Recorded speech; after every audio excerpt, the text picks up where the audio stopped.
Assalamualaikum warahmatullahi wabarakatuh dan salam Ramadan buat semua penonton setia Nona. Kini sudah hampir 3 minggu seluruh umat Islam menjalani ibadah puasa.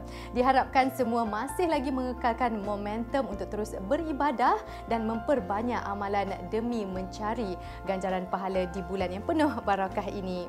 Semalam umat Islam meraihkan hari nuzul Al-Quran, peristiwa di mana Al-Quran diturunkan kepada Rasulullah SAW melalui perantaraan Malaikat Jibril alaihi salam di Gua Hira, Mekah.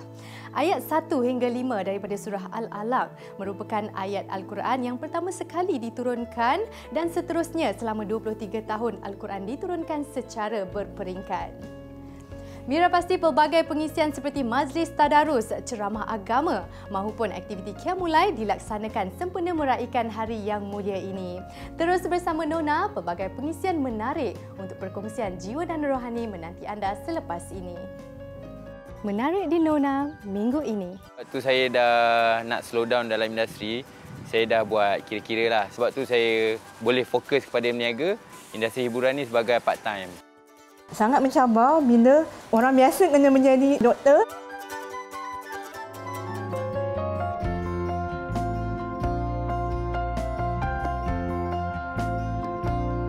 Bulan Ramadan bukan sahaja lubuk untuk merebut ganjaran dan pahala yang berganda, malah ia merupakan limpahan rezeki dan rahmat buat mereka yang berusaha meraih nikmatnya.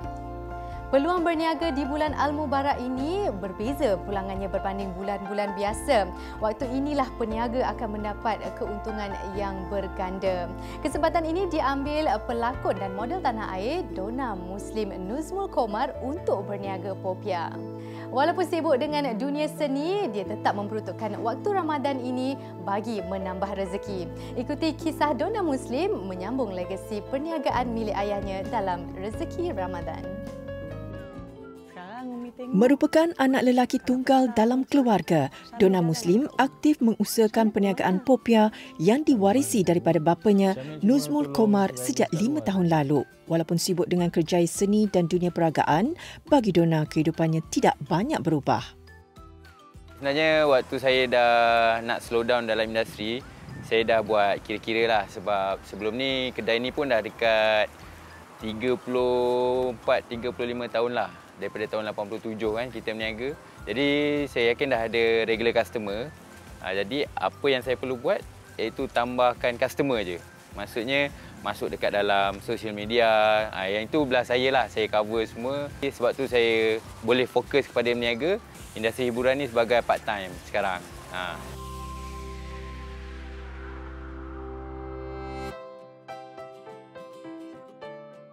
Sepanjang Ramadan, Donna menyediakan lebih 2,000 biji popia untuk hidangan berbuka atas permintaan yang luar biasa daripada pelanggan. Donna masih berniaga di lokasi yang sama, iaitu di Taman Putra Ampang. Lokasi ini bukan sahaja sudah diketahui ramai peminat popia, malah mereka tidak perlu bersesak-sesak. Specialnya kalau orang jual popia ni, sebenarnya kulit tu bila kita handmade ataupun homemade buat sendirilah. Lepas tu sambal. Sambal dia memang special. Mana-mana kedai pun inti popia tu semua sama je. Sayur, udang, bawang, yang goreng-goreng lain tu kan sama je. Cuma inti dia udang goreng tu, udang geragau lah. Tu special dimasak oleh ayah saya, bos sendiri. Satu hari tu customer minta sambal tu dia pedas sikit. Jadi kita punya sambal popia ni dulu mungkin manis. Pada saya dah ada dah pedas dia. Tapi dia minta nak lagi pedas. So saya masukkan sambal mak saya. Campur, alhamdulillah dia jadi lagi okey lah. So orang lagi ramai prefer yang sambal yang sekarang. Dia ada pedas-pedas manis dia. Menawarkan 2 variasi popia kepada pelanggannya. Popia basah tampil berbeza dengan inti yang ditambah dengan udang geragau goreng berbanding popia goreng. Lebih istimewa, sambal popia adalah kombinasi sambal asli resepi bapanya bersama sambal nasi lemak air tangan ibunya yang pernah mengusahakan perniagaan nasi lemak di lokasi yang sama. Untuk bulan puasa kita lebih meriah daripada hari biasa sebab bulan puasa ni orang kata buka je kedai sampai tutup kedai memang orang ramai, orang queue apa semua. Kalau Sabtu Ahad tu memang momen dia macam sama. Waktu sekarang bulan puasa memang ramai daripada buka kedai sampai tutup kedai.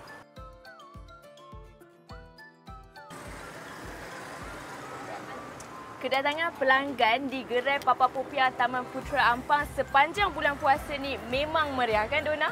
Yes, betul. Dan kuih macam ni memang sesuai untuk dijadikan wadah jamuan, kiriman untuk orang tersayang dan mungkin mereka yang ingin berkongsi rezeki dengan orang ramai. Yes, betul. Jadi special untuk bulan Ramadan ni kita nak bawa Papa Popiah bersama dengan Dona, bersama dengan juga Nona untuk ke Ma'had Tahfiz untuk kita agihkan sumbangan Popiah. Jadi mereka pun boleh rasalah Papa Popiah yang sedap. InsyaAllah boleh. Okay, jom kita teruskan. Oh, okey. Kalau berakit saudara berlima, ingat-ingat bawalah pukat. Ada sedikit kongsi bersama, besar nikmat membawa berkat. Dona berkesempatan menziarah anak-anak tahfiz di Ma'had Tahfiz Dar Al-Hikmah Ampang Selangor untuk berkongsi juadah buat berbuka puasa.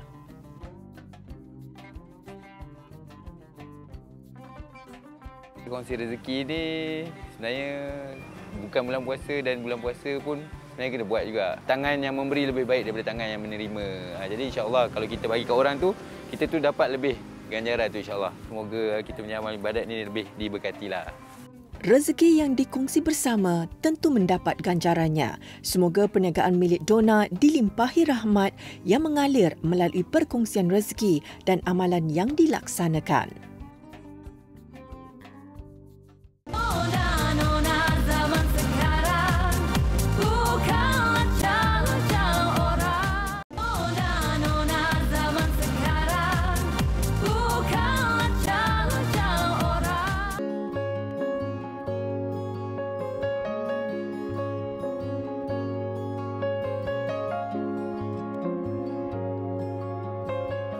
Tersentuh hati tak kala mendengar kisah anak kecil yang baru menginjak usia 7 bulan diduga dengan sejenis penyakit jarang jumpa. Nur Iris Natasha Muhammad Bahyudin disahkan menghidap trichohepatoenteric syndrome yang menyebabkan fungsi usus terganggu sejak lahir dan mengalami masalah hati serta penyakit paru-paru kronik.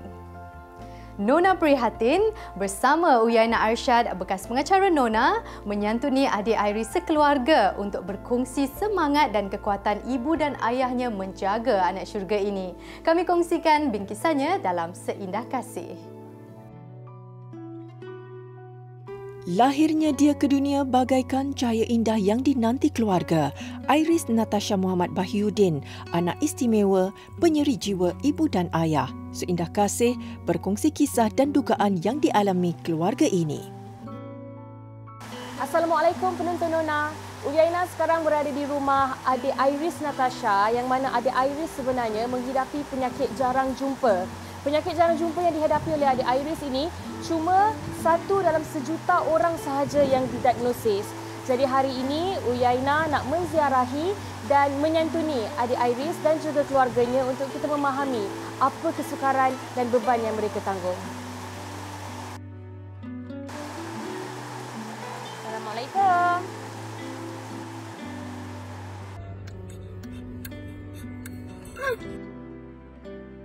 Trichohepatoenteric syndrome, sejenis penyakit yang mengganggu organ dalaman dan mampu menggugat sistem imun seseorang. Oleh kerana penghidap mudah terdedah dengan risiko, Iris perlu diberi perhatian teliti daripada aspek kebersihan. Peralatan khusus perlu digunakan untuk membantu pernafasan dan pemakanan Iris seperti yang disarankan oleh pakar perubatan. Hai, Iris ke ni? Ini ke Iris? Assalamualaikum. Hai Iris. Assalamualaikum Famira. Apa sihat? Naluri Uyaina sebagai seorang ibu turut terusik dengan kekuatan Amirah mendepani dugaan besar ini. Menjaga Iris satu anugerah bermakna dan pahala rahsia daripada Allah di akhirat. Pada awalnya, Iris masa dia baru lahir, dia cerit-berit selama umur setiap hari lah. Mula-mula doktor ingatkan susu ibu tu yang contaminated. Tapi selepas mereka tukar susu, dia masih cerit. Dan kemudian mereka dah rasa macam something yang tak kena lah. Lepas daripada tu, berat dia mula turun dan tak naik. Refer pada pakar genetik untuk buat ujian genetik. So daripada situlah bermulanya episod penyakit ni lah. Berat mata memandang, berat lagi bahu yang menanggung. Selagi ada kudrat, Amirah dan suami akan terus berusaha merawat Iris demi melihat anaknya membesar sebaik mungkin. Cabarannya pada awalnya memang sangat mencabar sebab kami bukan daripada background medik dan kami tak tahu apa-apa pun pasal penyakit ni. Sangat mencabar bila orang biasa kena menjadi doktor ataupun nurse. So kami kena tahu buat suction, kami kena belajar cara nak basuh tangan dengan betul, cara nak pasang EPN dia. Semua tu kami buat sendiri dengan bantuan daripada doktor dan juga nurse di hospital lah. Biarpun anak kecil ini tidak mengerti tentang kesakitan yang ditanggung, senyuman manisnya yang terukir bisa meredakan kesedihan kedua ibu bapa. Sekarang Iris dia ada dia punya alat bantuan pernafasan yang dipanggil CPAP. Sekarang pressure dia daripada 10, alhamdulillah dah turun ke 7. Mostly kena pakai masa tidur lah. Dan juga masa dia dekat luar dia kena pakai lah. Lagi satu dia ada CVL iaitu Central Venous Line dekat badan dia. Yang tu untuk tujuan memberi nutrisi pada badan dia kerana usus dia tidak dapat berfungsi dengan baik. Dengan cara itu sajalah dia boleh membesar. Puan Amirah, Abang Mahidin, ini ada sedikit sumbangan dari tim Nona buat adik Iris. Kita haraplah sedikit sebanyak sumbangan ini dapat meringankan beban yang dihadapi oleh akak dan abang. Dan semoga adik Iris pun cepat sembuh, diangkat sakitnya dan semoga Iris dapat membesar dengan sihat, insya-Allah. Amin. Terima kasih banyak-banyak. Terima kasih kerana sudi menerima kunjungan kami. Doakan untuk Iris. Amin. Iris cepat sembuh, okey? Okey sayang. Cepat sembuh, okey? Bye Iris. Peekaboo. Walau diuji, keluarga ini reda menerima anak syurga ini sebagai anugerah dan takdir ketentuan ilahi. Nona mendoakan semoga keluarga Iris tabah menghadapi ujian mendatang dan diharap anak ini dikurniakan kesihatan yang lebih baik dan mampu terus tersenyum menempuh hari yang mendatang.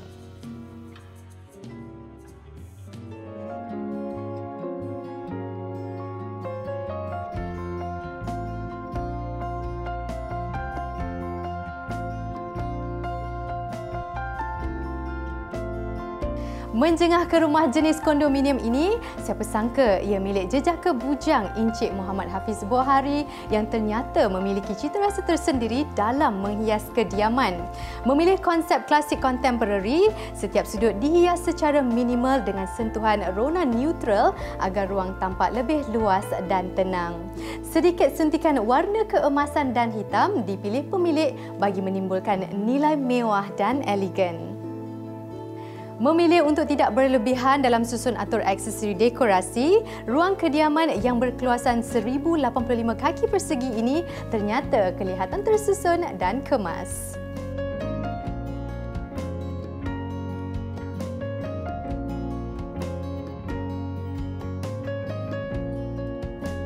Bagi golongan ibu dan isteri, Ramadan antara bulan istimewa untuk menyediakan hidangan yang lazat. Ialah kadang-kadang penat memikirkan menu apa yang hendak dimasak. Seharian berpuasa, pastinya masing-masing ingin menyajikan hidangan berbeza buat keluarga tercinta. Sajian yang ringkas, mudah tetapi enak, mampu membuka selera. Minggu ini Nona bawakan hidangan yang bukan sahaja sesuai untuk berbuka puasa, malah ia sering dijadikan menu kegemaran ketika bersahur. Resepi ikan singgang dan kerabu lemak pucuk paku yang popular dari pantai timur ini akan dikongsikan oleh pempengaruh dunia masakan Rami Hazlin Muhammad Kamaruddin Hilmi. Dalam kesibukan menjalani rutin harian, pasti ada yang menginginkan menu yang mudah sebagai juadah untuk berbuka.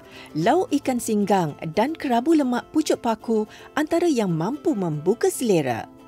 Bahan-bahan yang diperlukan untuk membuat singgang ikan adalah ikan tenggiri, kacang bendi, limau nipis, cili padi, bawang Holland, bawang putih, lengkuas, serbuk perasa, garam dan gula. Mula-mula kita masukkan air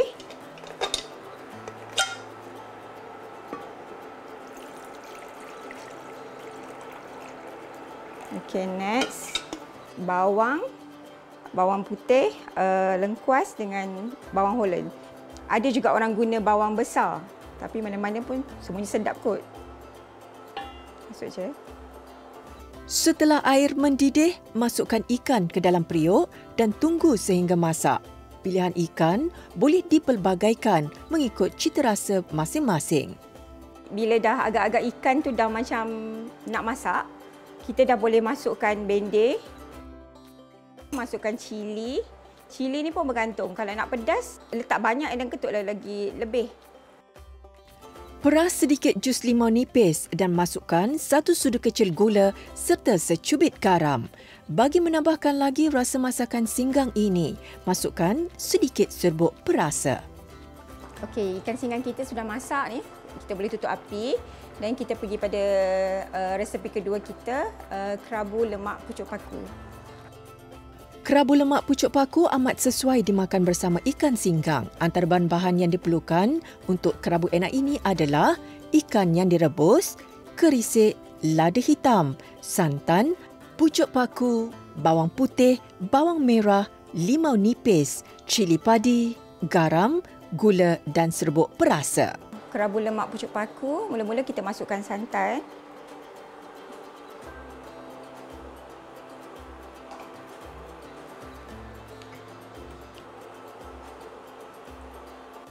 Menggunakan lesung batu, tumbuk separuh lumat ikan yang sudah direbus terlebih dahulu beserta lada hitam, bawang putih, bawang merah dan juga cili padi. So, kita akan masukkan dalam santan yang dah mendidih tadi. Bila dah sebati kan? Dah sebati. Kita guna pucuk paku. Pucuk paku ni kena rebus tau. Pucuk paku ni yang ni dah direbus. So kita rebus ni sampai dia lembut. Kacau kesemua bahan dan tambahkan sedikit kerisik. Perahan jus limau nipis, garam, gula serta serbuk perasa mampu menaikkan lagi rasa dan aroma masakan. Jika inginkan rasa pedas, tumbukkan beberapa batang cili padi dan gaul bersama bahan-bahan yang lain. Kerabu lemak pucuk paku sesuai dihidangkan untuk juadah berbuka lah. Sesekali menikmati hidangan yang ringkas mampu menambat selera. Resepi mudah dan pantas ini bolehlah dicuba.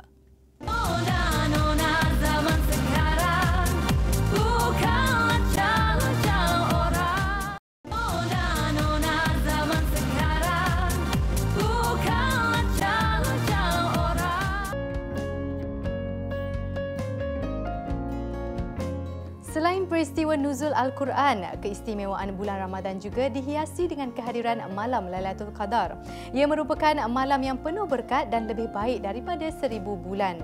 Menghampiri 10 malam terakhir, Nona kongsikan persediaan yang boleh dilaksanakan pasangan suami isteri demi mencari malam yang sangat istimewa yang dinanti-nantikan oleh seluruh umat Islam ini. Ikuti kupasannya bersama Profesor Madya Datuk Dr. Muhammad Izzah Arif Muhammad Kashim dalam segmen Nur Ramadan.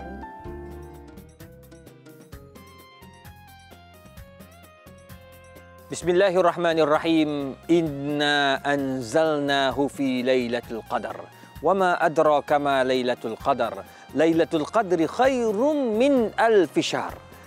Para penonton yang dikasihi sekalian, bila sebut tentang malam Al-Qadar, pasti ramai akan menangis. Kadang-kadang orang perempuan antara yang paling ramai nangis. Sebab apa? 10 akhir Ramadan yang ada malam Al-Qadar itu kami period, Ustaz. Macam mana ni Ustaz? Boleh tak kami dapat malam Al-Qadar? Yang lelaki pula pagi-pagi hari lepas subuh tanya, Ustaz macam mana ni Ustaz? Ya Allah, saya tertidur Ustaz, tak bangun langsung. Sahur pun tak, macam mana ni Ustaz? Tanggungjawab kita sangat penting dalam mencari malam Lailatul Qadar. Pertama, bila kita nak mendapat malam Al-Qadar, kena selalu ingat memperingati bahawa malam Al-Qadar ni kita kena kejar kerana fadilat-fadilat yang terdapat pada malam Al-Qadar. Kalau tidak, Allah tak lakarkan dalam surah Al-Qadar tadi bahawa malam Al-Qadar khairun min alfi syahr. Lebih baik daripada segala malam-malam yang ada dalam semua bulan-bulan yang ada. Yang kedua, Nabi kata apa? 10 akhir Ramadan itu saddul mi'zar. Ikat kain bang, kak. Apa maksudnya? Tidur je. Bangun pukul 3 pagi, dua-dua bangun bertahajud. Suami bangun kejut isteri, isteri bangun kejut suami. Ustaz, macam mana ni Ustaz? Isteri saya ni Ustaz period. Orang perempuan yang period, dia boleh berdoa, boleh berzikir. Mintalah doa dengan Allah. Allah akan beri apa yang kita minta kerana malam Al-Qadar itu adalah malam untuk kita bermunajat kepada Allah Azza wa Jalla. Yang ketiga, macam mana nak dapat malam Al-Qadar ni? Macam mana? Tuan-tuan, kalau boleh kena al-ijtihad fih. Kena bersungguh untuk dapatkan dia. Macam mana? Tahanlah jam, tuan-tuan. Kita kena bersungguh. Bila kita bersungguh, insya-Allah Allah akan bagi. Ada orang dia tak payah pasang alam. Dia niat ni, ya Allah, tolonglah ya Allah. Aku ni nak bangun malam ni, ya Allah. Nak dapat malam Al-Qadar 10 akhir Ramadan ni. Aku tak nak buat apa-apa. Aku nak bangun tahajud, ya Allah. Tolonglah bangunkan aku, ya Allah. Tuan-tuan, pam, Allah kejutkan. Dia sebut pukul 4. Allah bagi bangun. 3 benda sangat mudah untuk kita dapat malam Al-Qadar. Bila tuan-tuan perempuan bangun malam Al-Qadar, jangan lupa sebutlah nama saya sikit. Mana dah tahu, saya pun dapat pahala daripada tips yang saya kongsi dengan tuan-tuan perempuan. Amin, amin, ya Rabbal Alamin.